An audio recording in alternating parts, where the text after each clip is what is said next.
Alors, rebonsoir tout le monde. Bienvenue encore une fois à cette soirée du colloque 2023 de Robotique First Québec. Alors, ce soir, une rencontre spéciale avec François Grondin, que plusieurs connaissent, qui est bénévole, qui a été vraiment associé à First depuis les tout débuts de l'Université Sherbrooke, évidemment. Alors, je vous rappelle les consignes pour les gens qui nous ont suivis depuis la semaine dernière à tous les soirs. Donc, l'atelier est enregistré pour la postérité, mais donc, prenez note que vos questions feront partie de cet enregistrement-là. Et puis, en principe, j'ai réactivé les micros de tout le monde. Donc, avec l'autorisation de François, si vous avez à intervenir pour poser une question, ben, soit vous levez la main ou soit vous allez dans le chat ou bien vous prenez carrément le micro. Alors, ça vous appartient. Alors, sans plus attendre, François Grondin de l'Université. Bonsoir, Merci François. beaucoup. Merci, Martin. Vous m'entendez tous bien? Oui, excellent. Oui, oui. Bon, ben merci d'être présent. Ça va me faire plaisir de vous montrer un petit volet de la robotique parce que je pourrais vous en parler très longtemps, comme vous vous en doutez. On a parlé beaucoup d'intelligence artificielle dans les dernières années. Puis depuis l'année dernière avec ChatGPT, vous avez sûrement été bombardé d'articles et d'informations à ce niveau-là. Fait que je dois faire un choix ce soir pour vous parler d'un volet seulement, mais je vais me concentrer sur quelque chose qui se rapproche peut-être un peu plus de ce qu'on fait en robotique, puis ce que vous potentiellement vous faites dans vos projets avec FIRST, c'est-à-dire l'aspect vision. Donc, être capable d'utiliser l'intelligence artificielle pour reconnaître l'environnement alentour duquel on interagit, puis ensuite de ça, pouvoir faire des actions, prendre des décisions par rapport à ça. Donc, la vision, c'est quoi la vision artificielle en robotique? Nous, on a de la vision, on a deux yeux comme humains, on analyse notre environnement. Les robots, évidemment, on peut leur mettre des caméras, puis on peut faire une analyse semblable. Mais il y a plusieurs tâches qu'on peut chercher à atteindre avec la vision artificielle, puis souvent, on peut les diviser en 4 catégories importantes. Donc, vous me voyez sur la photo, j'ai pris une photo de moi avec mon chien puis un autre chien pour éviter les problèmes de droit d'auteur. Donc, une des choses qu'on peut faire simplement dans la vision, c'est regarder une image, puis tenter de déterminer qu'est-ce qui se trouve sur l'image, savoir est-ce qu'il y a, oui ou non, quelque chose sur l'image d'une catégorie particulière, ce qu'on appelle la classification. Donc, si vous regardez à gauche, on peut dire, ben sur cette image-là, il y a un ou plusieurs chiens, puis un ou plusieurs humains. C'est tout ce que je peux dire. Je ne sais pas ils sont où, je ne sais pas il y en a combien, mais je peux sortir l'information de l'image que je vois. On peut aller un petit peu plus loin, on peut dire, je sais absolument qu'il y a un humain sur l'image, mais j'aimerais savoir il est où. Donc, je veux simplement localiser l'humain sur l'image. Je ne sais pas, j'assume qu'il y en a juste un, puis j'assume qu'il y en a qui est quelque part dans l'image, fait que je veux juste centrer la boîte. Puis on peut aller plus loin, on peut dire, ben, je ne sais pas qu'est-ce qu'il y a dans l'image. Il peut y avoir plein de choses, je ne sais pas de combien d'instances de chaque chose il y a, donc je veux les compter, je veux les identifier, puis je veux leur mettre une boîte englobante autour de ce qu'on a. Puis finalement, la dernière tâche qui est un peu plus en robotique est peut-être parfois moins utilisée, mais qui peut être utilisée beaucoup avec Photoshop pour tout ce qui est édition d'images, c'est de la segmentation. Donc, mettons, je veux cliquer sur l'humain, puis j'aimerais ça qu'automatiquement l'humain soit, disons, séparé pixel par pixel de l'arrière-plan. Bien, je pourrais utiliser un système d'intelligence artificielle pour le faire à ma place plutôt que cliquer à plein de petits points, puis me ramasser avec une tâche fastidieuse, puis devoir recommencer à chaque image. Donc, souvent, là, quand on parle de vision artificielle, c'est ce à quoi on fait référence. Et en robotique, ce qui est, à mon avis, le plus intéressant, c'est la tâche de détection. Puis c'est également la même chose que vous avez quand vous êtes dans une compétition FIRST, puis vous avez, par exemple, à détecter des cibles ou détecter des ballons. Vous ne savez pas il y en a combien, vous ne savez pas s'il y en a tout simplement dans l'image, puis vous voulez savoir où est-ce que c'est situé, puis vous voulez avoir un repère que vous allez pouvoir utiliser pour guider votre robot. Fait que c'est un peu ça cette tâche-là qu'on va approfondir dans la présentation. Mais gardez en tête, évidemment, que la vision artificielle, ça peut être très large. On va juste couvrir un aspect ce volet-là. Donc, quand on regarde, on prend un exemple de ce qui se passe sur les robots quand vous avez une partie en cours. Ceux qui ont déjà fait des compétitions où est-ce qu'il y avait un mode autonome puis ils tentaient de repérer des cibles, vous avez sûrement utilisé une des stratégies qui était de mettre une caméra avec un petit anneau de LED, de couleur, puis en visant les cibles qui avaient un ruban adhésif réfléchissant, vous étiez capable d'avoir une couleur très, très vive qui apparaissait dans votre caméra. Le même principe que les panneaux de signalisation, par exemple, en voiture. Quand vous envoyez les phares de votre voiture sur le panneau, bien, ça réfléchit puis ça ressort de l'arrière-plan. Des fois, ça peut être des tâches. Quand on a cette chance-là, on peut considérer que la tâche est plus facile, entre guillemets. Parce que si vous regardez l'image de gauche, qui est l'image initiale de la caméra, avec le vert qui est bien en évidence parce que j'ai probablement des DEL vertes sur ma caméra, bien, si je fais juste convertir ça en taux de gris, en regardant la couleur verte surtout, bien, je peux rapidement voir qu'il y a des formes très nettes qui sortent de l'image, qui représentent dans ce cas-ci mes deux cibles.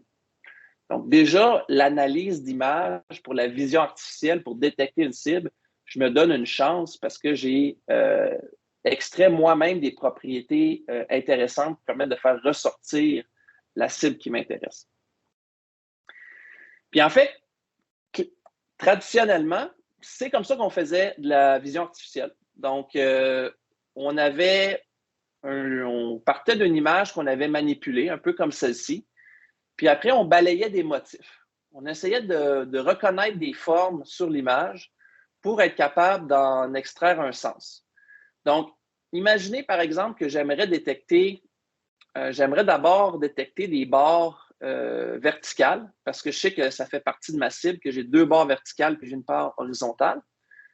Bien, ce qu'on pouvait simplement faire, c'était prendre un motif qui ressemble à une barre verticale et le balayer sur l'ensemble de l'image, donc le glisser sur l'image, puis à chaque endroit où je balayais mon motif, je regardais s'il y avait une correspondance avec cette section-là de l'image.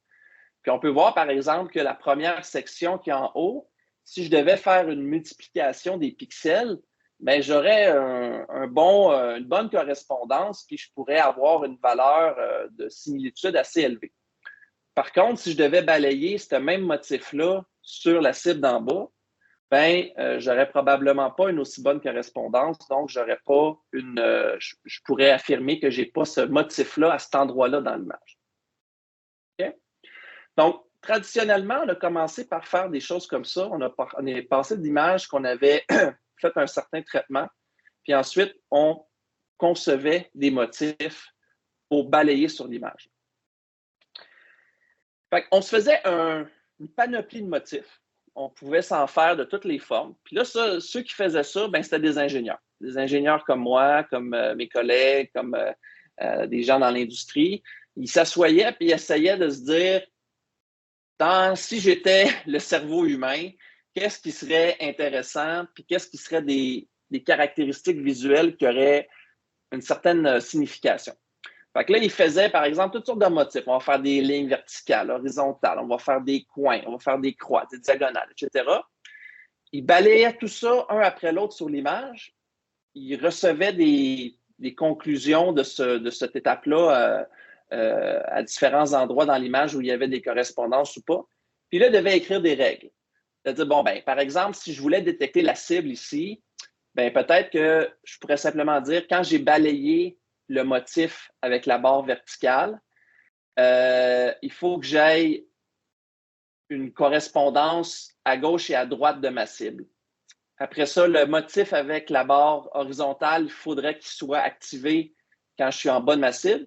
Puis même le coin ici gauche et le coin droit, il faudrait qu'il soit activé également à différents endroits dans ma cible.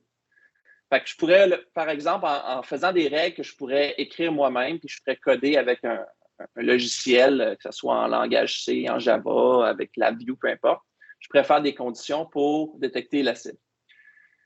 Si vous regardez la cible à côté, bien là, c'est déjà un nouveau défi. C'est-à-dire que là, il faut se dire, ah, ma cible, elle peut bouger, elle peut avoir un angle différent. Ah ben là, il va falloir peut-être que j'aille des caractéristiques comme des motifs avec des diagonales cette fois-ci.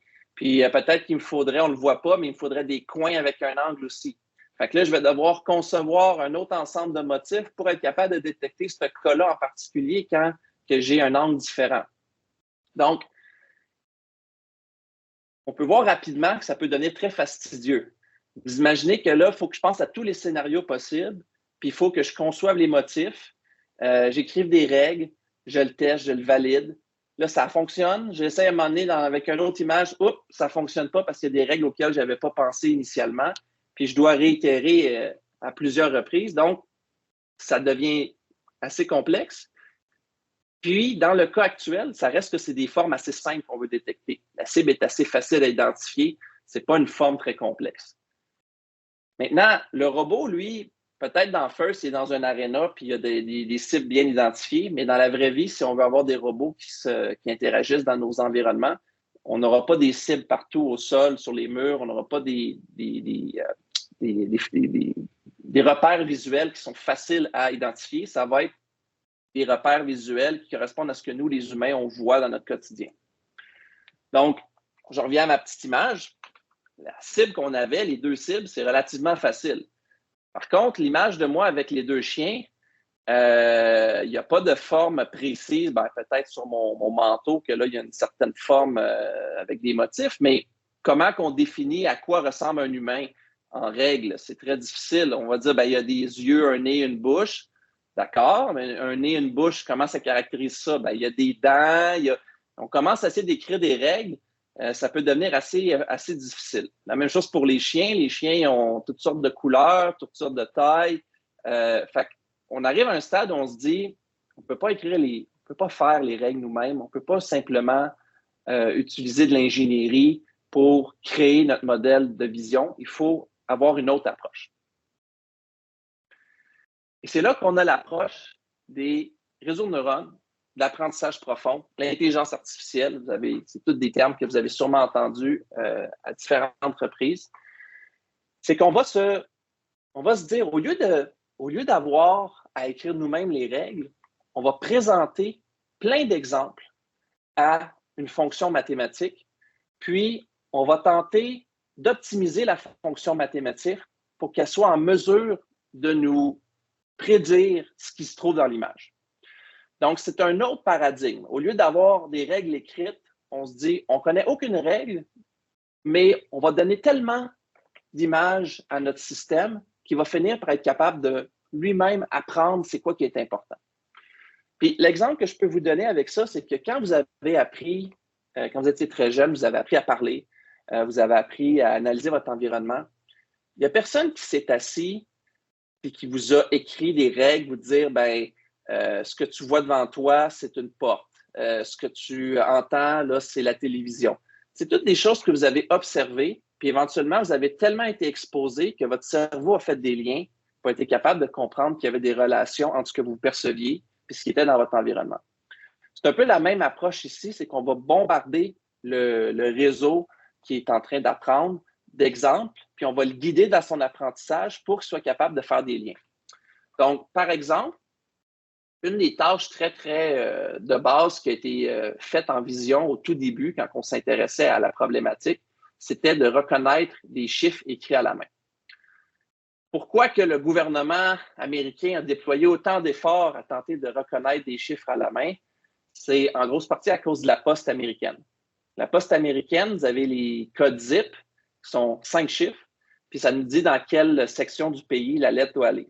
Fait que le gouvernement était intéressé à avoir une façon de trier les lettres automatiquement qui arrivaient au bureau de poste. Puis après ça, les employés pouvaient poursuivre dans chaque division du pays pour faire la distribution plus précise. Mais il voulait vraiment être capable de reconnaître des chiffres écrits à la main pour savoir dans quel état la lettre devait aller, puis l'aiguiller automatiquement. Fait que, une des façons pour arriver à cette tâche-là, c'est qu'il y avait plein de chiffres décrits par plein de gens. Donc, différentes écritures. On voit que, par exemple, les 2-3 que vous voyez sur l'image, c'est vraiment des 3 différents, probablement écrits par 2 personnes qui n'ont pas la même forme de chiffre. Puis, on utilisait ces images-là, puis on utilisait des réseaux de neurones qui sont des fonctions mathématiques. Puis on lui disait, ben, quand je rentre cette image-là dans le réseau, il faudrait qu'il sorte une prédiction où est-ce que le 4e ici élément est activé. Pourquoi 4? Parce que c'est 0, 1, 2, 3, 4, 5, 6, 7, 8, 9. Il y a 10 possibilités de ce qu'on peut prédire. Puis le réseau essayait de sortir une décision sur chaque chiffre qui correspondait au chiffre qui était rempli. Bon, évidemment, je ne rentrerai pas dans les détails mathématiques, ce n'est pas le but ce soir. Je vais vous épargner ça. Mais l'idée, c'est de comprendre que c'est un modèle mathématique qui a plein de paramètres. Puis, au fur et à mesure qu'on présente les exemples au modèle, il essaie d'ajuster ces paramètres pour faire les bonnes prédictions. Puis, c'est essentiellement, tous les réseaux de neurones fonctionnent de cette façon-là. Mais pourquoi ça fonctionne si bien? C'est parce qu'on a maintenant des conditions gagnantes pour que l'apprentissage profond puisse être efficace. La première chose qu'on n'avait pas il y a 20 ans, on n'avait pas la puissance de calcul. Parce que quand on présente des images comme ça en grande quantité, il faut faire des calculs pour que la fonction mathématique le modèle apprenne à prédire les bonnes choses. Maintenant, grâce aux GPU, aux cartes comme les cartes NVIDIA, par exemple, on est capable de paralléliser les calculs puis d'aller faire des calculs à une vitesse qui prend encore beaucoup de temps, mais qui permet de produire des résultats dans des échéances raisonnables. Donc, la première chose qu'on a été capable de faire, c'est d'avoir le matériel électronique pour y arriver. La deuxième chose, c'est les données. S'il nous faut des millions d'images, ben, avant l'arrivée d'Internet, c'était très difficile parce que les gens pouvaient créer des banques de données à gauche et à droite, mais de centraliser toute l'information sur un réseau immense où est-ce que tout le monde a accès, ça a été uniquement possible avec l'arrivée d'Internet. Puis, ça a été accéléré avec les téléphones intelligents parce que maintenant, tout le monde peut prendre des photos à peu près n'importe quand et les photos sont prises dans des situations réelles. Donc, on a plein d'images réalistes qu'on peut mettre en ligne puis qu'on peut utiliser pour faire de l'apprentissage avec des fins de vision artificielle. Puis le dernier ingrédient de la triade gagnante, c'est les algorithmes mathématiques. Il y avait des gens, des chercheurs universitaires, des chercheurs dans des entreprises qui étaient convaincus que ça allait fonctionner les réseaux de neurones. Puis ont travaillé pendant des décennies à développer des théorèmes puis à essayer de trouver des solutions. Puis à un moment donné, ben, ils sont arrivés à des réponses, des stratégies qui fonctionnaient. Donc, tout ça ensemble, ces 3 éléments-là, c'est ce qui a fait qu'il y a eu l'explosion qu'on connaît en apprentissage profond dans la dernière décennie. Puis c'est pour ça que l'apprentissage profond est devenu une alternative pour la vision artificielle au lieu d'écrire les règles à la main comme on le faisait jadis. Donc, ce que je vais vous montrer maintenant, ce que j'aimerais vous montrer en fait, mon but, ce n'est pas encore une fois, de vous bombarder d'informations de comment entraîner un réseau, pourquoi mathématiquement ça fonctionne. Je ne pense pas que c'est pertinent, mais j'aimerais vous montrer plutôt, on peut-tu utiliser des systèmes qui ont été entraînés pour faire de la vision artificielle, puis s'en servir dans des projets personnels ou même sur votre robot quand vous allez faire la compétition cette année? La réponse, c'est oui. Il y a des choses qui existent. Puis, il y a une architecture qui est très populaire, dont je vais vous parler ce soir, qui s'appelle YOLO. Donc, YOLO, souvent, on pense que c'est pour You Only Live Once. En fait, dans le jargon d'Internet, c'est ce que ça veut dire, mais dans le jargon des gens en vision, ça veut dire You Only Look Once. Donc, c'est un petit jeu de mots qu'ils ont fait quand ils ont créé le système. Puis l'algorithme YOLO, ce qu'il permet de faire, c'est qu'on lui présente une image comme celle-ci, où est-ce que je suis posé, et le réseau peut faire différentes tâches, l'une d'elles étant de ressortir justement des boîtes englobantes en nous disant quels sont les éléments intéressants sur l'image, puis où ils sont localisés. Ce qui est le fun, c'est que YOLO, ils sont rendus maintenant à la 8e version, il a déjà été entraîné sur des millions de photos. Parce que si je vous disais, OK, je vous donne les équations mathématiques, je vous donne le code pour faire l'entraînement, arrangez-vous. Mais vous auriez deux problèmes. Vous auriez le code, vous auriez les équations. Et si je reviens à ma triade juste avant, vous auriez cet aspect-là, mais vous n'auriez pas les données, vous n'auriez pas la puissance de calcul. Les données, vous seriez peut-être capable de les télécharger sur Internet. Le dataset qu'ils ont utilisé, c'est 20 gigs. Fait que c'est long, mais c'est possible. Par contre, l'entraînement, à moins d'avoir quelqu'un dans votre famille qui travaille chez Google ou Facebook, puis qui a un accès privilégié à des centres d'entraînement de données très puissants, ce ne serait pas possible. Il vous faudrait avoir accès à l'infrastructure qui maintenant est très, très dispendieuse. Donc, la beauté de la chose, c'est qu'il y a des gens qui ont déjà entraîné le réseau de neurones, puis ils ont simplement mis en ligne les paramètres qui ont été obtenus suite à l'entraînement. Et ils ont fait un effort particulier pour optimiser l'architecture, pour que quand on fait une requête à ce réseau-là pour savoir ce qui est dans l'image, pour que ça s'exécute rapidement. Si j'ai une caméra, puis je bombarde mon système de plusieurs images l'une à la suite de l'autre, il faut que je sois capable de traiter chaque image plus rapidement que le temps qui s'écoule entre deux images. Si je ne peux pas faire ça, mon système va prendre du retard, puis mon robot ne sera pas capable de réagir à l'environnement. Donc, l'effort de YOLO vient aussi du fait qu'ils ont essayé de sortir une architecture qui était très efficace. Ils sont rendus à la 8e version.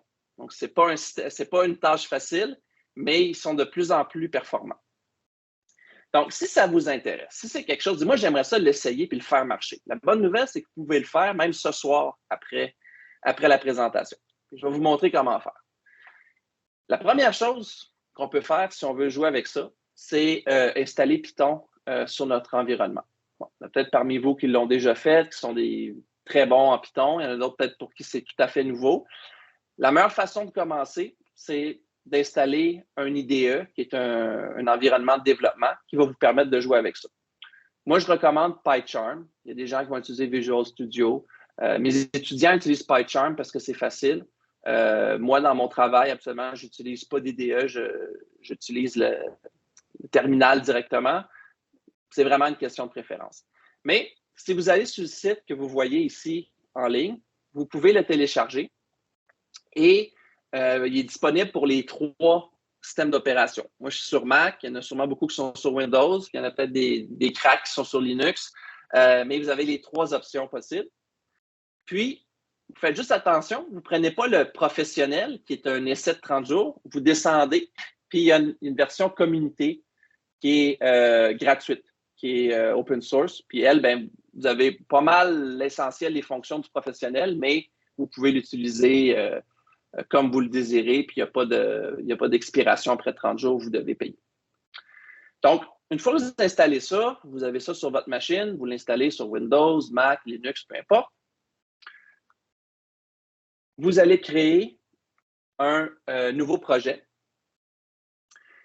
et vous lui donnez le nom que vous voulez et vous choisissez ce qu'on appelle un environnement virtuel.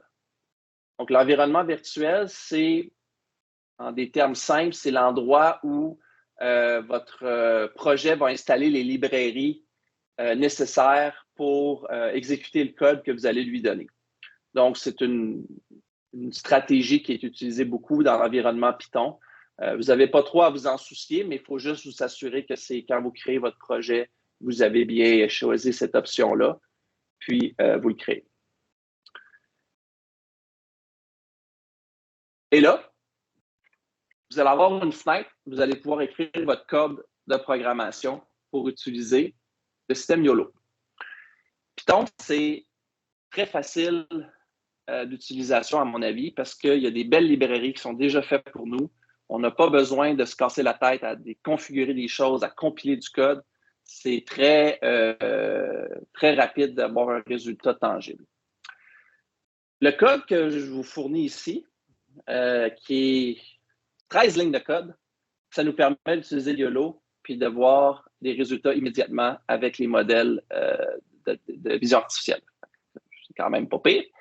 Il y a 2 choses qu'il faut faire. Vous devez installer des librairies. Je vais vous en parler tout de suite après. Donc, YOLO, qui est la librairie qu'on va utiliser pour faire la reconnaissance, qui fait partie d'un ce que je pourrais appeler, j'ai pas à défaut d'avoir le terme français, un package, un ensemble de librairies qui est Ultralytics, qui gère maintenant la librairie YOLO. Puis un autre outil qui nous permet de faire la manipulation d'images pour pouvoir afficher les images facilement à l'écran. Maintenant, dans ce code-là, j'ai juste le code. Je n'ai pas le modèle, les paramètres ne sont pas là. Je dois aller les chercher quelque part. Donc, les paramètres, ils vont être dans un fichier qu'on appelle le modèle pré-entraîné, YOLO v8m.pt. Je vais y revenir tout de suite après. Il va vous falloir ce fichier-là pour pouvoir faire votre analyse. Puis, vous allez le mettre dans le même dossier où le fichier que vous créez qui contient votre code va se situer. Évidemment, on veut avoir une photo analysée. Fait que vous pouvez prendre une photo chez vous, vous pouvez prendre une photo sur Internet. Moi, c'est la photo avec mon chien, évidemment, que je vais vous montrer. Donc, elle, je l'avais sauvée en format JPEG, puis je l'ai mis ici. Évidemment, si on fait rouler ce code-là, ça va nous afficher le résultat. Ce n'est pas forcément pratique quand on veut faire rouler ça avec une caméra, puis on veut analyser en temps réel ce qui se passe. Je ne rentrerai pas dans les détails, mais à la fin, je vais vous donner le lien vers la documentation complète avec cette librairie-là. Puis vous allez voir qu'il y a des exemples qui vous permettent, au lieu d'avoir un fichier de photos sur votre disque, d'avoir carrément des images qui viennent d'une caméra, par exemple, pour faire du traitement en temps réel. Ensuite, la première chose qu'on va devoir faire, c'est installer les librairies. Vous avez peut-être remarqué qu'il y avait les petits gizmutes, là, les petites ondulations rouges en dessous du nom des librairies, c'est parce qu'ils ne sont pas encore installés. Ils vont être téléchargés à partir d'Internet. Donc, quand vous cliquez sur le bouton droit sur une de ces librairies-là, vous avez une option qui vous dit de montrer les actions contextuelles. Puis après, vous avez ce qu'il appelle Install Package Ultralytics. Donc, quand vous cliquez là-dessus, vous allez voir qu'il y a quelque chose qui est en train de se télécharger et s'installer. Il faut être patient, ça peut prendre quelques minutes. Mais vous avez besoin de le faire une fois pour votre projet. Une fois que c'est fait, c'est téléchargé sur votre disque, puis vous n'avez plus besoin de penser. Vous allez devoir faire ça pour les deux librairies, PIL et Ultralytics que vous avez besoin. Si vous ne faites pas ça, vous essayez d'exécuter votre code, il va vous dire je ne suis pas capable de charger la librairie et je ne la trouve pas. Donc, il faut évidemment l'installer. Et puis, après ça, il faut aller chercher notre fameux modèle pré-entraîné. On avait le code pour aller le charger à partir d'un fichier, mais ce fichier-là, c'est quoi? Il est où? Il est disponible sur le lien que vous voyez ici, qui est sur GitHub. Puis, ils ont été gentils avec nous. Ils ont proposé plusieurs modèles selon nos besoins. Il y a différentes tailles de modèles parce que plus le modèle va être gros, plus il va y avoir des paramètres. Donc, ici, c'est le nombre de paramètres en millions. Donc, 3,2 millions, 11,2 millions, jusqu'à 68 millions de paramètres. Mais plus ça va prendre des calculs, ça va être long à exécuter. Donc, par exemple, le flops, ça, c'est des opérations à point flottant. Donc, c'est des multiplications, des additions, etc. Bien, on voit que le plus petit modèle, pi base, c'est pour des milliards, a juste, entre guillemets, 9 milliards d'opérations, alors que le plus gros modèle a 258 milliards d'opérations pour une image. Donc, ça peut prendre beaucoup de temps de calcul. Et la vitesse, bien, ils se sont amusés, ils l'ont fait rouler sur des processeurs comme un CPU avec Onyx, qui est du code compilé. Par exemple, le tout petit modèle peut s'exécuter en 80 millisecondes, mais le plus grand est en quasiment une demi-seconde. Donc, ça veut dire qu'avec le petit modèle, je peux facilement penser avoir environ 12 images par seconde que j'analyse, alors qu'avec le plus grand, je peux juste en avoir 2. Donc, on dirait, bien, pourquoi j'irais chercher un plus grand modèle? Bien, parce que la précision est aussi meilleure avec le plus grand modèle. Donc, le plus petit modèle, MAP, c'est une métrique qu'on utilise en intelligence artificielle. Plus c'est haut, mieux c'est. Puis idéalement, on veut viser quelque chose qui se rapproche de 100. Bien là, on est à 37, alors qu'ici, on est à 54. Donc, on voit que plus on grossit notre modèle, plus notre robustesse et la précision de notre modèle va être bonne. Fait que ça, c'est un choix qu'on fait souvent. Si je veux faire rouler un réseau qui va fonctionner très rapidement parce que je n'ai pas nécessairement un bon processeur, mais je vais peut-être aller chercher quelque chose de plus petit. L'autre chose à savoir, c'est que ce sont des images de 640 par 640 pixels qui sont utilisées. Qu'est-ce qui arrive si vous n'avez pas des images de cette taille-là? Ben, c'est qu'il va automatiquement les redimensionner. Il va les écraser pour les faire rentrer dans cette taille-là. La beauté de la chose, c'est que en général, le réseau est entraîné également avec des images qui étaient écrasées, qui étaient déformées un peu pour rentrer dans cette forme-là. Donc, parfois, ça va fonctionner quand même bien, même si les images ne sont pas exactement de la bonne taille, puis ils ont été redimensionnées. Mais c'est certain que si vous pouvez avoir des images de 640 par 640, c'est une façon de vous donner une petite chance que votre réseau fonctionne bien. Donc, moi, j'ai pris le moyen, parce que je suis un homme de compromis. Donc, j'ai dit, on va prendre seulement 26 millions de paramètres, ce qui est quand même beaucoup. Mais, à mon avis, le moyen, vous voyez comment que quand on continue d'augmenter les paramètres, la différence de performance est de plus en plus négligeable. Ici, on est à peine à 1 de plus, alors qu'on a augmenté quasiment de 30 la quantité de calcul. Ça, c'est des choix que les ingénieurs doivent faire souvent. Est-ce que je vais utiliser un modèle qui... Est-ce que j'ai vraiment besoin d'aller chercher la meilleure performance ou je peux me permettre de faire un petit peu d'erreur, mais je vais pouvoir rouler ça de façon beaucoup plus efficace sur un processeur? Sur un robot, imaginez, on a un ordinateur sur le robot. L'ordinateur, on ne peut pas embarquer 15 cartes GPU sur le robot. On n'a pas de place, on n'a pas les sous pour ça, puis on a une batterie qui alimente le robot. Fait que si je commence à ajouter des ordinateurs juste pour faire rouler des réseaux qui sont très gourmands, bien, peut-être que ça ne sera pas possible à la fin. De la même façon, quand vous avez votre robot et vous le pesez, vous avez 120 livres maximum. Fait que si vous dites on va faire des mécanismes, on va tout avoir sur le robot, on ne fait pas de choix, mais peut-être que vous allez avoir un robot qui en pèse 150 puis ça ne marchera pas. Donc, c'est la même chose pour les calculs, il faut faire des choix. Donc, finalement, on fait tout ça. On prend la photo qui est enregistrée, on l'exécute et on obtient ce résultat-là. La photo, comme vous voyez, je l'ai redimensionnée. J'ai pris un 640 par 640 à peu près. Et ce qu'on observe, c'est que ça semble fonctionner. L'encadré ici qu'on voit en rouge, ça indique personne. Le pourcentage, le nombre que vous voyez entre 0 et 1, c'est la confiance que le réseau a que c'est une personne. Donc, il faut croire qu'à 83 % je ressemble à une personne sur cette photo-là. Le réseau s'est dit, ça, je pense que c'est une personne.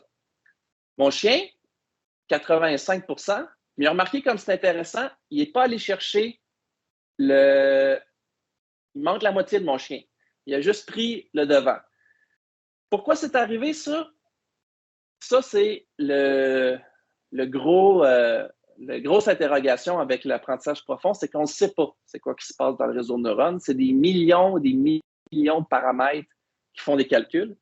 Donc, on n'est pas capable de savoir exactement ce qui cloche. Mais ce qu'on peut savoir, par contre, c'est que s'il n'est pas capable de faire le travail parfaitement, c'est peut-être parce que dans les données qu'on lui a montrées, il n'y avait pas des données qui représentaient ce cas-là. Le cas où le chien est dans une image, puis moi, je l'englobe avec mon bras, puis qu'on ne voit pas le chien au complet, c'est probablement pas commun dans les images de chiens que le réseau a vues quand il est entraîné. Donc, le réseau ne peut pas faire mieux que les exemples qui ont été présentés à celui-ci. C'est là qu'on voit que les humains sont très intelligents. Parce que vous et moi, vous voyez cette image-là, vous savez que le chien n'est pas coupé en deux. Ce n'est pas parce qu'il y a une main devant que c'est deux entités différentes. Et le réseau de neurones, lui, il ne peut pas faire mieux que ce qu'il a vu dans les exemples. Donc, il ne voit pas de continuité, puis tout de suite, il décide que c'est la fin de l'animal, puis la boîte va se terminer ici. Donc, c'est un exemple qui montre que oui, les réseaux de neurones fonctionnent bien, mais c'est une imitation de l'intelligence. Ce n'est pas la vraie intelligence humaine où est-ce qu'on est capable de faire des liens beaucoup plus approfondis. Puis, oui, c'est ça. Puis ce que je voulais dire, c'était pour faire rouler ce code-là, c'était de cliquer sur le petit triangle ici pour faire en forme de bouton play pour pouvoir obtenir le résultat. Le résultat est affiché à l'écran, puis il est également enregistré dans une image result.jpg. Pourquoi cette image-là? Ben, si vous revenez voir le code au début, ici, à la fin, à la ligne 13, on disait enregistre le résultat dans l'image qui a ce nom-là. Donc, avec ce code-là, avec ce modèle-là que vous allez télécharger, moi, c'était le Medium, vous vous souvenez, donc le petit M, c'est pour ça. Vous pouvez en essayer d'autres. Puis avec une photo quelconque que vous voulez utiliser, vous pouvez tester l'intelligence artificielle pour la vision. Puis je vois qu'il y a une main levée, je pense que c'est Martin qui a la main levée. Oui, je voulais savoir, les modèles, là, le YOLO, est-ce qu'ils sont catégorisés ou bien c'est vraiment un modèle qui contient des chats, des chiens, des pommes, des oranges? Ou bien tu peux choisir, dire ben, c'est des humains ou c'est des objets inanimés ou comment ça fonctionne? C'est un très bon point. C'est en général à peu près une centaine de classes qui sont prédéterminées. Donc, justement, chien, humain, évidemment, tout ce qui est voiture, trafic, pour des raisons évidentes de conduite autonome. Donc, l'avantage avec YOLO, par contre, c'est qu'on peut le fine-tuner, si je peux ainsi m'exprimer. C'est-à-dire qu'on peut partir d'un modèle qui a été entraîné sur toutes ces images-là, puis rajouter notre propre banque d'images pour une catégorie particulière. On appelle ça du transfert d'apprentissage. Et l'idée derrière ça, c'est que si je vous montre, par exemple, vous voyez ici les images qu'on avait, des images variées. Si je présente des millions d'images à mon réseau de neurones, il va apprendre des caractéristiques. Ces caractéristiques-là de bas niveau, ils vont être utilisées peu importe le type d'image que j'ai. Donc, une des raisons pour laquelle j'ai besoin d'autant d'images, c'est pour pouvoir apprendre toutes les caractéristiques de bas niveau. Mais une fois qu'ils sont apprises, ces caractéristiques-là, si je représente des caractéristiques, des nouvelles images, pardon, je peux réutiliser l'apprentissage qui a été fait, puis juste apprendre les abstractions très élevées pour identifier ce nouvel type d'image-là. L'exemple que je vais vous donner, c'est imaginez, vous êtes dans votre vie, évidemment, vous avez vu plein d'animaux à la télé ou en vrai, des chiens, des chats, etc. Puis, à un moment donné, vous faites un safari, vous voyez un reportage à la télé sur un animal rare en Afrique que vous n'avez jamais vu avant. Mais l'animal que vous allez voir, vous allez quand même probablement être capable, si c'est un mammifère, par exemple, de dire, ben, il y a 4 pattes, il y a une queue, il y a des oreilles. Tous ces concepts-là, vous allez les reconnaître, même si vous n'avez jamais vu l'animal auparavant, parce que c'est des choses que vous transférez comme apprentissage des autres images que vous avez déjà vues dans le passé. Donc, probablement que je vous montrerai 3-4 images de l'animal, puis vous dites, OK, c'est correct, François, j'ai compris à quoi ça ressemble. Si j'en vois un dans la rue, je vais te le dire, là, j'ai les caractéristiques, ils me parlent. Par contre, si je vous montrais, je ne sais pas moi, des images de molécules au microscope ou de bactéries, mettons, au microscope, puis vous n'êtes pas un chimiste, vous n'êtes pas un biologiste, vous n'avez jamais vu ça, puis je vous disais, ben, je te montre 3-4 exemples, puis dans le fond, dans les images, je vous montre 5 exemples. Ça, c'est des bactéries qui ont de telle famille. Puis je vous montre 5 autres images, c'est des bactéries d'une autre famille. Vous allez probablement me dire, ben, je ne sais pas où regarder. Je ne sais pas qu'est-ce qui fait que ces 5-là sont dans la catégorie 1 puis ces 5-là sont dans l'autre catégorie. Je ne sais pas les caractéristiques que je dois regarder. Donc, vous auriez besoin d'abord d'avoir beaucoup d'informations sur c'est quoi une bactérie, à quoi ça ressemble. Puis après ça, si vous étiez un expert, probablement qu'avec 5 images d'une sorte puis 5 de l'autre sorte, vous seriez capable rapidement de faire la distinction. Fait que c'est le même principe avec les réseaux de neurones. Les réseaux de neurones, c'est très, très stupide à la base, ça ne connaît rien. Il faut lui donner beaucoup d'informations. Mais une fois qu'il a été entraîné, il peut nous surprendre parce qu'il peut apprendre rapidement. J'ai Julien qui a une question. Ouais, petit détail. Est-ce que ça t'enverrait de copier-coller le petit morceau de code dans le chat? Bien sûr, je peux faire ça sans problème. Je vais. Parce que j'essaye en parallèle.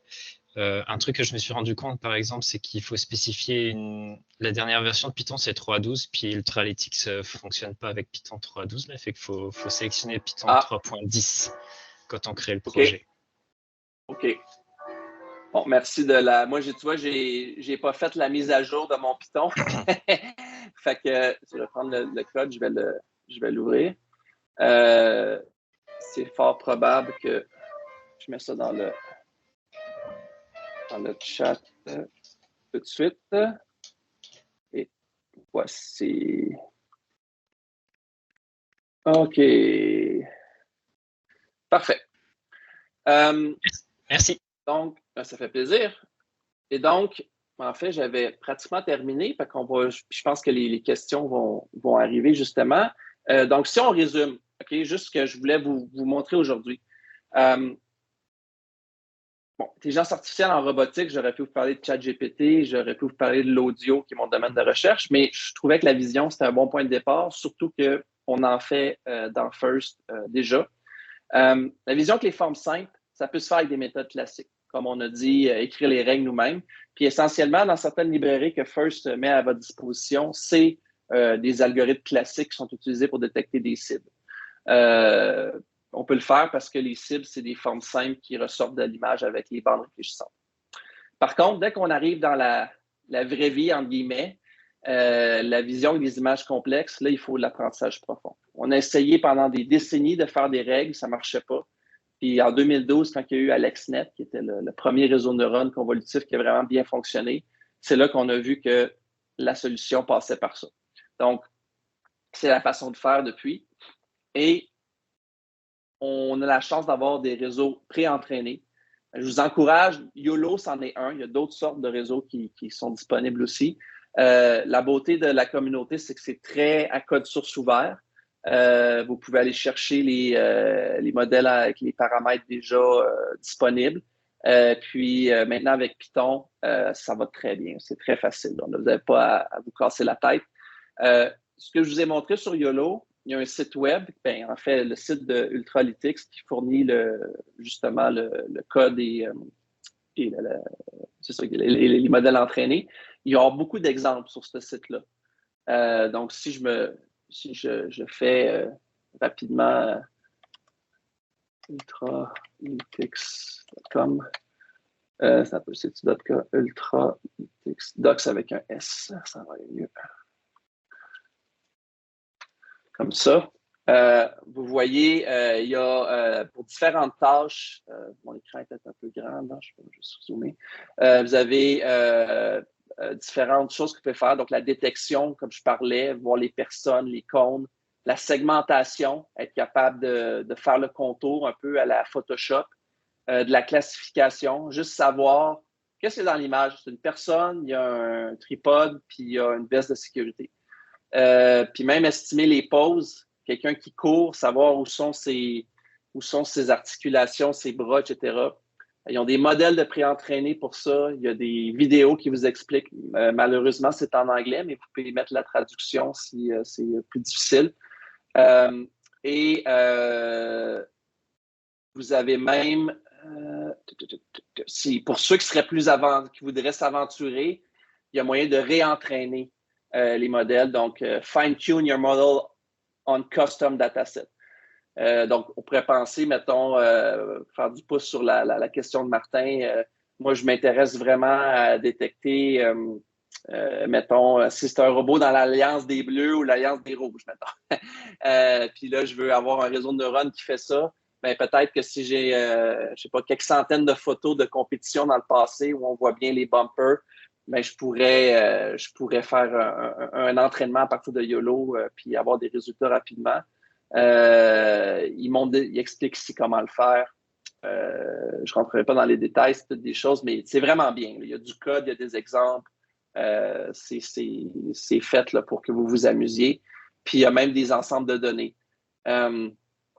Coco, c'est l'ensemble de Microsoft. C'est celui qui est utilisé le plus...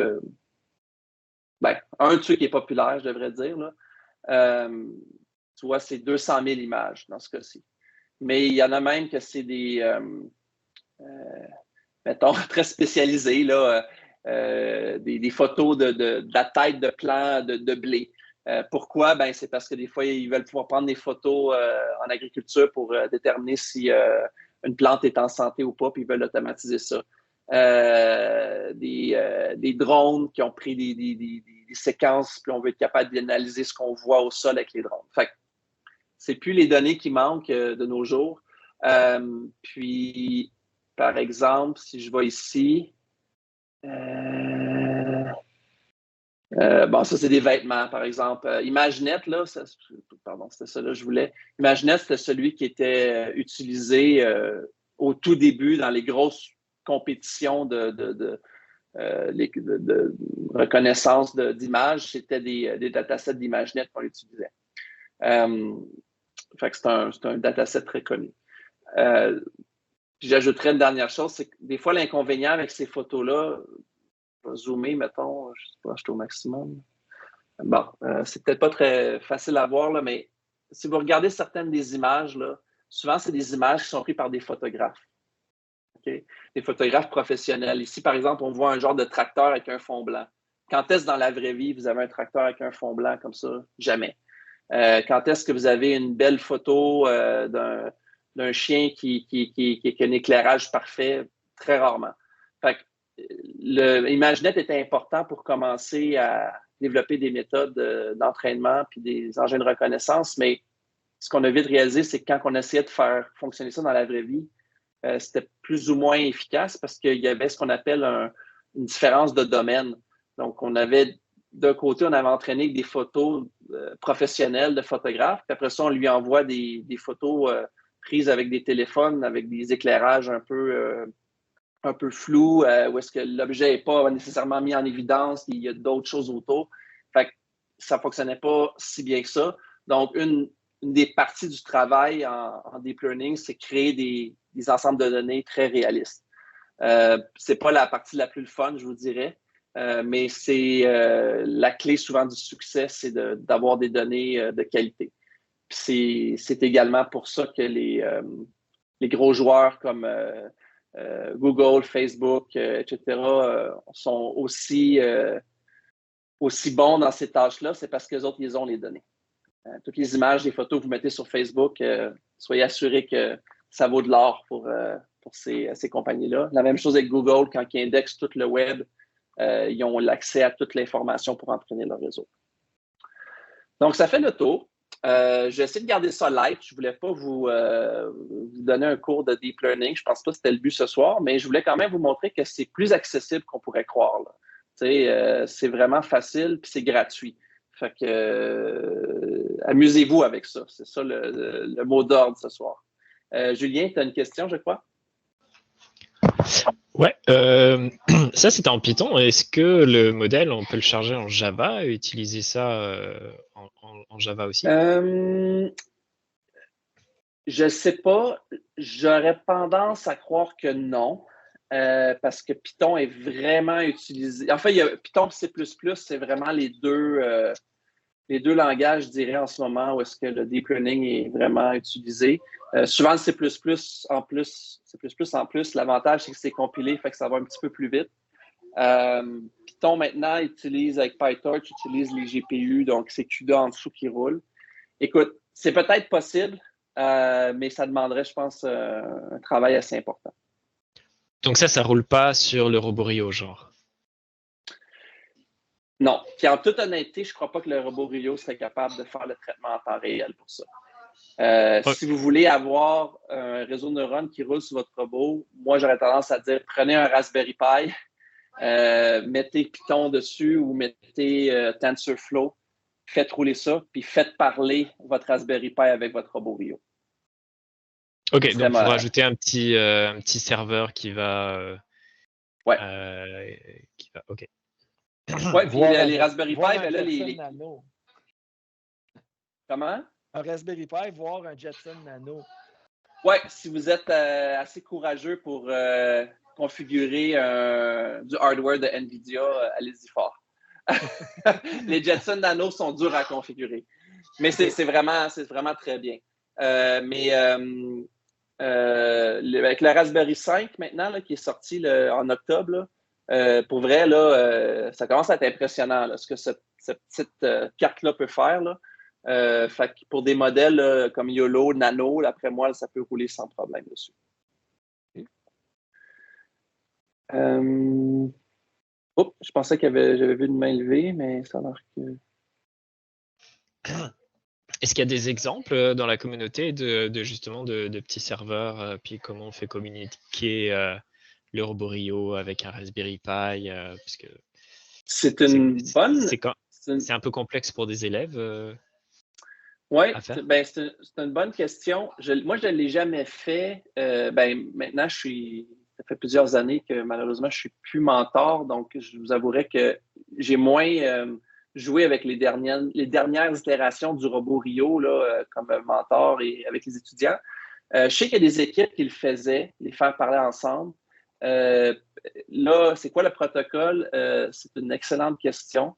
Peut-être que je ne sais pas si Martin t'a ou s'il y a d'autres gens. Le Control Hub, je pense que c'est plus rapide que le robot Rio.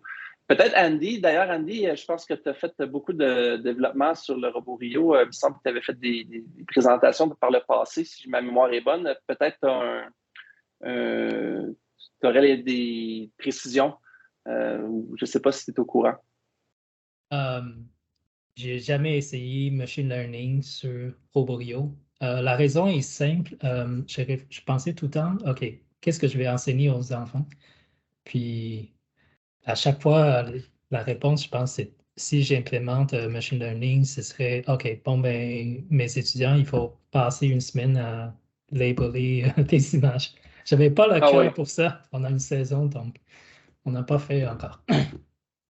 Je viens de voir sur Chief Delphi qu'il y a des threads, là, des fils de discussion sur comment connecter un Raspberry Pi à un robot Rio. Je me permets de mettre ça dans la discussion ici. Un des liens, le premier qui me vient ici, mais... Je pense qu'en FRC, ça existe des modèles qui roulent sur des coprocesseurs spécialisés pour le ML. OK. C'est possible. C'est possible, là. Je vous dirais, là, ma mise en garde, c'est la dernière chose que vous voulez faire, c'est faire surcharger votre robot Rio parce que vous faites une exécution dans une boucle qui est prévue pour faire du contrôle, comme vous le savez. Donc, c'est très gourmand. Donc, il faut juste penser à un mécanisme là, pour éviter d'engorger le processeur. Sébastien, tu avais la main levée, puis après ça, Pierre-Luc. Oui. En fait, ça se veut pas, c'est pas une question piège, mais First, utilise encore beaucoup le tape réfléchissant pour marquer ses cibles et tout ça. Donc, les objectifs sont souvent relativement simples à aller chercher avec de la reconnaissance d'image traditionnelle. Puis là, j'entends qu'il y a des enjeux de justement, ça prend un coprocesseur, il faut communiquer avec le robot Rio. J'imagine que des images de First, ce n'est pas ce qui abonde dans les datasets disponibles publics. Donc, ça veut dire beaucoup de classification manuelle pour générer un modèle viable. Ma question arrive. La Limelight par rapport à un réseau neuronal avec une caméra pour utiliser l'AI pour faire de la détection de cible, la valeur ajoutée. Moi, je suis un partisan de la méthode KISS, là, Keep it super simple. Donc, j'ai tendance à dire que moins que tu as de complexité, mieux que c'est parce qu'il y a toujours des imprévus qui s'ajoutent. Donc, moi, si c'était moi qui faisais le design, je recommanderais d'utiliser des algorithmes classiques pour la détection de cible. Cependant, le seul bémol que je peux mettre, c'est que si on voulait penser à des situations où est-ce que, par exemple, en mode autonome, il y avait le robot devait se positionner par rapport à un autre robot ou devait se positionner par rapport à un ballon, mettons, qui serait mis au sol ou quelque chose qui serait plus difficile à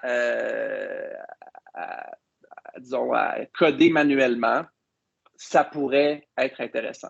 Je le vois vraiment, le deep learning dans First, à mon avis, c'est vraiment pour une équipe ils ont des jeunes super avancés, puis ils veulent triper, puis essayer de faire un défi technique qui dépasse le cadre de ce qui est requis pour que le robot soit fonctionnel.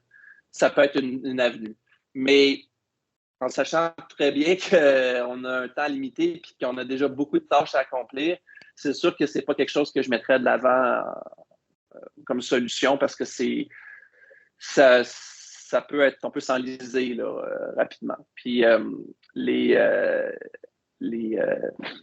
dans les compétitions First aussi, ce qui est toujours une surprise, c'est l'éclairage, hein, parce que tu arrives là, puis ça marchait bien dans l'école, puis tu as des flashs, tu as des choses comme ça. Fait que comment le réseau de neurones va se comporter dans des situations comme ça, s'il n'a jamais été exposé à ça, ça pourrait être une surprise aussi. Mm-hmm. Oui, c'est ça. Puis si je peux faire juste une petite note par rapport à ça, souvent, on parle d'intelligence artificielle et d'apprentissage autonome, mais moi, ça m'a pris un certain temps. Là, je travaillais sur un projet dernièrement à mon travail là-dessus, puis que l'apprentissage se fait offline avant, fait que c'est l'entraînement comme tel. Puis après ça, oui, le réseau de neurones prend des décisions live, mais l'entraînement est séparé. Fait que justement, d'arriver dans un nouveau milieu, c'est pas après 3-4 parties que le système va se réentraîner lui-même pour dire il y a des flashs de photos, donc il faudrait le réentraîner sur place, ce qui est probablement très difficile. Exact. En fait, ça, c'est mon domaine de recherche. C'est-à-dire que justement, c'est de permettre aux robots de s'adapter. Parce que tu l'as très bien dit, apprendre offline, puis après ça, tu arrives dans l'aréna, puis là, il faut que tu t'adaptes rapidement. Les réseaux de neurones, en ce moment, ne sont pas vraiment faits pour ça. Il y a des façons de les faire, si on peut dire, de les adapter ou les fine-tuner, mais c'est encore on est loin de la capacité des humains à s'adapter à des changements de conditions rapides. Merci beaucoup. Pierre-Luc, très intéressant. Ça fait plaisir, Sébastien. Passer la parole à Pierre-Luc, je vois le temps qui file. Oui, je vais essayer de faire ça vite. C'était principalement pour répondre, je pense, aux questions avec une expertise. On l'a testé, nous autres, cette année, là, en 2023, là, d'avoir l'intelligence artificielle sur notre robot. Ça ne roule pas sur Roborio. Nous, on avait un Jetson Nano. On s'est lancé là-dedans. On a eu la chance d'avoir un mentor là, qui avait travaillé pas mal là-dessus. Puis, c'est ça, il a sélectionné les 2-3 étudiants qui étaient intéressés là-dessus. Puis, ils ont passé toute la saison sur ça. Puis l'avantage, répondre un peu à la question de Sébastien, l'avantage qu'on a eu par rapport, mettons, à utiliser une Lamplight, c'est qu'on a été capable de tout faire avec ça. On était capable de détecter les protags, on était capable de détecter nos pièces de jeu, puis on était capable de détecter les autres robots aussi en même temps. Avec comme le même hardware, c'était juste comme les différents algorithmes qui roulaient un par-dessus l'autre, dépendamment de qu'est-ce qu'on avait besoin de faire. Là. Mais non, comme tu dis, François, il faut mettre le temps puis l'investissement là-dessus. C'est pas quelque chose qui se fait souvent, mais c'est comme la coche de plus, je pense, quand on a déjà maîtrisé les modes autonomes, des choses comme ça. C'est le crémage sur la cerise qui est sur le crémage du sundae. Là. C'est vraiment le... Puis peut-être Andy, pour compléter, je ne sais pas, Martin, je pense que c'était quand même assez... non, nous, on peut... Non, en fait, c'est pour toi, parce qu'on avait dit 1 heure, okay. et on peut dépasser un brin sans problème. Parfait. On ne paye pas la minute. Non, c'est ça. Andy, après ça, Julien, peut-être. OK.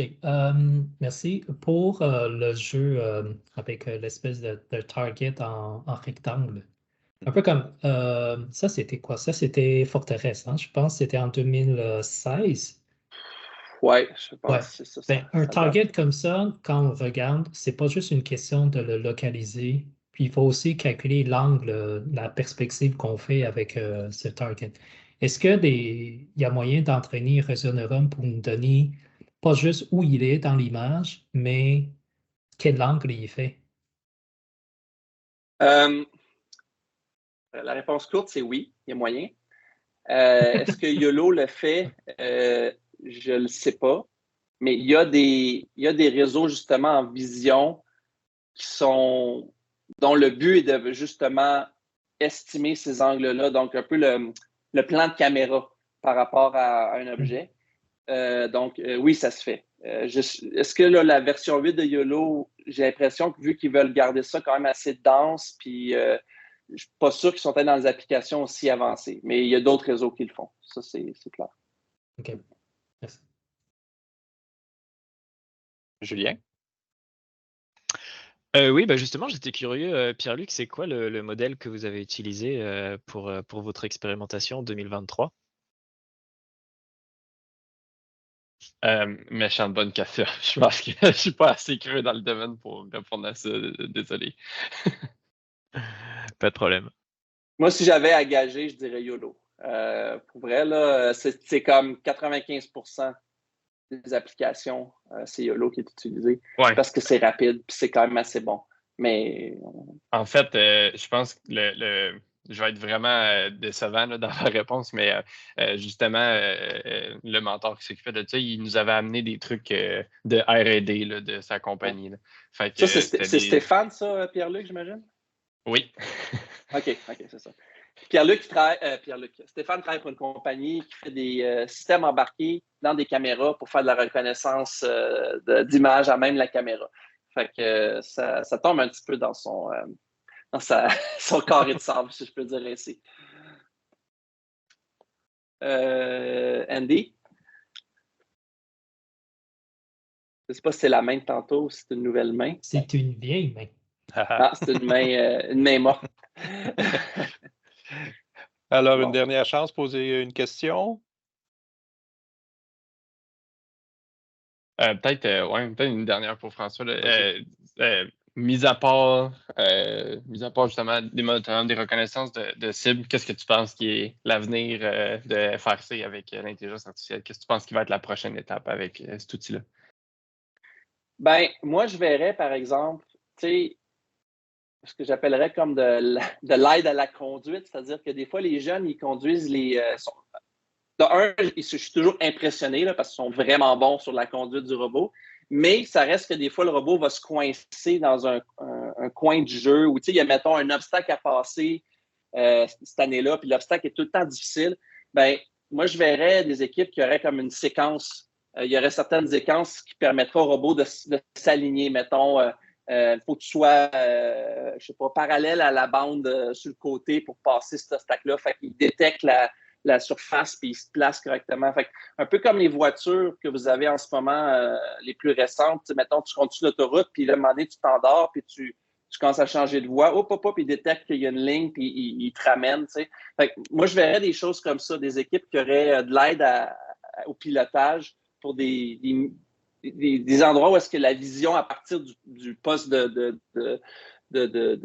télécommande n'est pas facile. Puis des fois, même avec la caméra, tu as une caméra, mais tu ne vois pas vraiment bien. Fait que d'en avoir peut-être plusieurs avec un système automatique, ça l'aiderait. Moi, c'est le même que je... Mais ça dépend du défi de chaque année, évidemment. Alors, s'il n'y a pas d'autres questions, je ne crois pas. Mais écoute, François, on va te remercier énormément pour l'heure passée ensemble. C'était fort intéressant. Ça fait plaisir. Régis, tu voulais ajouter quelque chose? Non, juste pour dire un gros merci aussi. Vraiment. Absolument. Très bonne présentation. Et ça fait longtemps que je n'ai pas eu... En tout cas, j'ai pris un cours. Et là, j'avais l'impression d'en prendre un excellent en passant. C'était très instructif. Merci beaucoup, François. Je suis content que vous ayez apprécié. Puis moi, le mot à garder en tête quand vous allez quitter après la présentation de ce soir, c'est amusez-vous avec ça. Là. Explorez, c'est fait pour... C'est vraiment incroyable là, que on ait ça disponible aussi facilement. Là, fait que, n'ayez pas peur, là, c'est fait pour expérimenter. Fait que, c'est ça. Allez-y avec les ressources en ligne. Un grand merci. Alors, merci encore une fois à tout le monde d'avoir participé à cet atelier-là. Merci à François, évidemment. Alors, il nous reste 2 ateliers la semaine prochaine. Comme on a déjà dit, peut-être qu'il y en aura aussi au retour des fêtes là, sur d'autres sujets.